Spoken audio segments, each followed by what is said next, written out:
ایک اہم مسئلہ یہ بھی ہے کہ اونٹ کو ذبح کرنا یہ سنت نہیں ہے، اونٹ کو نہر کرنا سنت ہے۔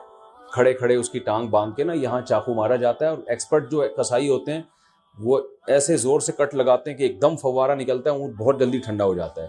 اور جو اناڑی ہوتے ہیں وہ بہت تکلیف دیتے ہیں جانور کو، وہ گھماتے رہتے ہیں اس میں، اور ان کو صحیح نس ملتی نہیں ہے، رگ ملتی نہیں ہے، اونٹ کا خون کم بہتا ہے، وہ بہت دیر سے اس کی جان نکلتی ہے۔ تو یہ بہت جو ہے وہ اچھا کام نہیں ہے جانور کو تکلیف دینا۔ آپ صلی اللہ علیہ وسلم نے حکم دیا ہے کہ جب تم میں سے کوئی شخص جانور کو ذبح کرنے کا ارادہ کرے تو اسے چاہیے کہ جانور کو راحت پہنچائے، اس کی راحت کا خیال رکھے، وہ اس کی کو اذیت نہ دے، تکلیف نہ دے۔ اور آپ نے یہ بھی فرمایا کہ اپنی چھری کو پہلے تیز کر لو تاکہ جانور کو تکلیف نہ ہو۔ بعض لوگ یہ کر رہے ہوتے ہیں، جانور کو لٹا کے چھری تیز کر رہے ہوتے ہیں، وہ بھائی پہلے ہی کر لیتے یہ کام، اس کو آپ نے جو لٹا کے اتنی تکلیف دی ہوئی ہے یہ ٹھیک نہیں، یہ ٹھیک عمل نہیں ہے۔ تو جانور کو راحت دینے کا ہمیں حکم ہے، تکلیف سے اس کو بچانا ہے ہمیں۔ تو یہ کچھ مسائل تھے، اور بھی کوشش کر رہا ہوں کہ کوئی مسائل دماغ میں آ جائیں جو لوگ زیادہ زیادہ۔ ہاں، ایک اہم مسئلہ یہ، بعض جانور بڑے شرارتی ہوتے ہیں، کنٹرول میں نہیں آ رہے ہوتے، جیسے بعض میاں کنٹرول میں نہیں آتے، بعض بیویاں کنٹرول میں نہیں آتی، بعض بچے کنٹرول میں نہیں آتے، اور بعض دفعہ آپ کا ملازم کنٹرول میں نہیں آ رہا۔ تو اس دفعہ بعض دفعہ آپ ایسی گائے لے آتے ہیں کہ وہ گائے، ابھی ہمارے 2-3 سال پہلے محلے میں ایک بچڑا آیا، وہ ایسا خون خوار قسم کا بچڑا کہ وہ کسی کو قریب ہی نہ آنے دے۔ تو ایک قصائی آیا، اس نے کہا ابے دیکھو ایسی کی تیسی میں کسی سے نہیں ڈرتا، اور بغیر کچھ کہے نا وہ بچڑے کے قریب چلا گیا۔ جو وہاں بچڑے کے قریب لوگ تھے نا، ان کا بیان ہے کہ وہ ایسے اچھلتا ہوا قصائی بچڑے کے پاس گیا کہ جیسے ڈرتا ہی نہیں ہے۔ تو کہہ رہے ہیں ہمیں چند سیکنڈ کے بعد ہمیں یہ لگا کہ صرف بچڑا ہے، قصائی ہے نہیں یہاں پہ کہیں بھی۔ تو ہم حیران، یہ قصائی کیا کہاں، یعنی بچڑے نے اتنی اسپیڈ کے ساتھ اس کو لات ماری ہے کہ قصائی مارکیٹ سے شارٹ۔ تو کہہ رہے ہیں ہم دیکھا وہ وہاں پڑا ہوا ہے۔ تو وہ فنٹر گیری بھی بعض لوگ کر رہے ہوتے ہیں۔ تو ایسا جانور جو بہت ہی شرارتی ہو، قابو میں نہ آ رہا ہو، تو شرعاً یہ جائز ہے کہ آپ اس کو پہلے اگر کسی گولی وغیرہ سے مار دیں، گرا دیں اس کو بندوق سے، اور پھر ذبح کر لیں تو بھی جائز ہے۔ یا اور کسی طریقے سے اس کو قابو میں لانے کے لیے یہاں پر اس کے گردن پہ کھڑے کھڑے بھی ذبح کر سکتے ہیں، یعنی اس کو آپ، یعنی 2 دھاری چاقو آپ نے گردن پہ لگایا اور اس کو چاروں رگیں کاٹ ڈالی تو بھی جائز ہے۔ تو بہتر سنت طریقہ تو یہی کہ لٹا کے گلے پہ چھری چلائی جائے بچھڑے کے، لیکن اگر وہ بے قابو بچڑا ہے تو کھڑے کھڑے بھی مجبوراً اس کو ذبح کرنا جائز ہے۔ ہاں، اگر گولی ماری آپ نے اس کے گرانے کے لیے اور گولی سے ہی وہ ٹھنڈا ہو گیا تو پھر حرام ہو جائے گا، چاہے گولی پہ تکبیر بھی کیوں نہ پڑی ہو، کیونکہ گولی کا شکار جائز نہیں ہے، حلال نہیں ہے، تو اس لیے دھاری دار چیزوں کا شکار ہوتا ہے۔ اسی طرح جانور اگر بھاگ گیا اور آپ نے اس کو چاقو مارا پیچھے سے تکبیر پڑھ کے، اور تیر مارا یا چاقو مارا، آج کل لوگ ارطغرل دیکھ رہے ہیں تو تیر ویر بھی لوگ گھروں میں لا کے رکھ رہے ہوں گے، تو تیر مارا دھاری دار چیز ہے نا، وہ تیر اس کے جا کے لگا، یا چاقو آپ نے مارا، وہ چاقو اس کے لگا، اس سے وہ زخمی ہو گیا، اس سے وہ نیچے گرا، آپ فوراً بھاگیں جا کے اس کو ذبح کریں، لیکن آپ فوراً بھاگے اور ذبح کرنے سے پہلے وہ ٹھنڈا ہو گیا تو بھی وہ حلال ہے، کیونکہ دھاری دار چیز سے شکار اگر کیا تو پھر اگر آپ کو ذبح کرنے کا موقع نہیں ملتا اور اس دوران جانور مر جاتا ہے تو وہ شکار حلال ہوتا ہے، بشرطے کہ آپ نے تیر پھینکتے ہوئے یا چھری پھینکتے ہوئے آپ نے تکبیر پڑھی ہو، اللہ کا نام لیا ہو۔ لیکن اگر آپ قریب پہنچ گئے اور زندہ تھا وہ، تو پھر آپ نے ذبح نہیں کیا تو پھر حلال نہیں ہوگا۔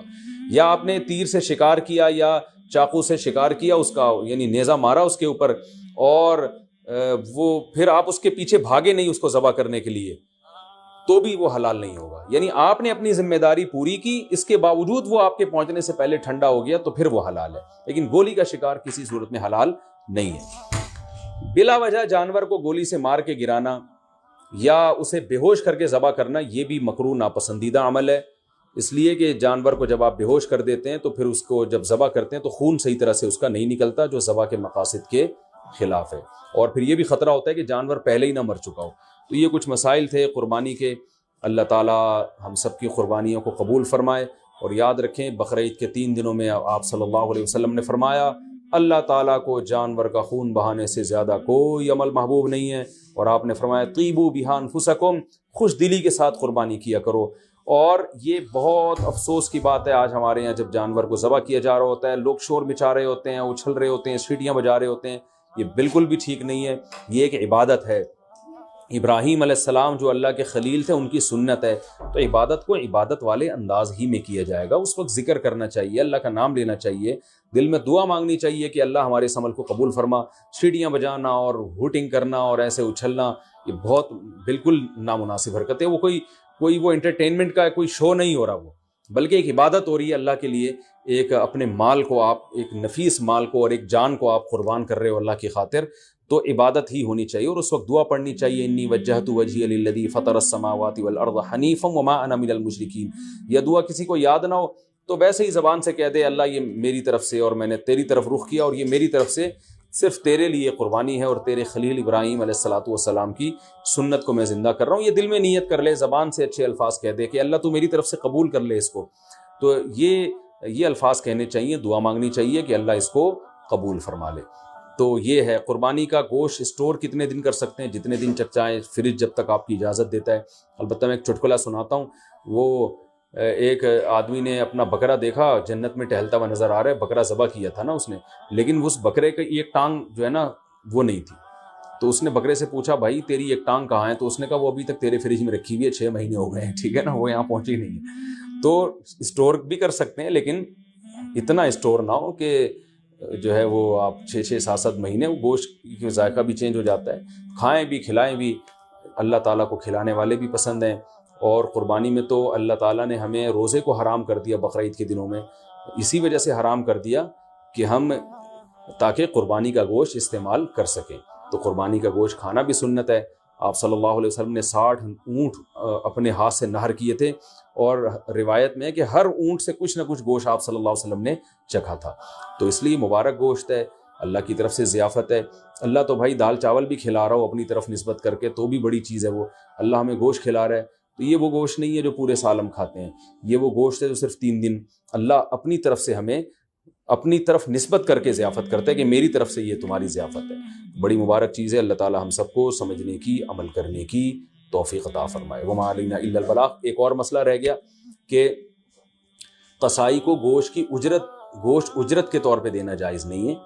قصائی کو الگ سے اجرت دیں، گوشت ویسے ہی جب بیٹھا ہو تو کھانا وانا گوشت پکا کے کھلا سکتے ہیں، سب کھا رہے ہوتے ہیں تو وہ بھی کھا سکتا ہے، لیکن گوشت جو الگ سے قصائی لوگ سائڈوں پہ نکال لیتے ہیں، پٹ کا گوشت الگ کر دیا، چانپیں ادھر کر دی، بہت ہاتھ گھوم رہے ہوتے ہیں بعض قصائیوں کے، تو ان کو منع کریں اس عمل سے۔ اور خاص طور پہ جو مشترک جانور ہے حصوں والا، اس میں تو یہ عمل اور بھی برا ہے۔ اللہ تعالیٰ عمل کی توفیق عطا فرمائے۔ وما علینا الا البلاغ۔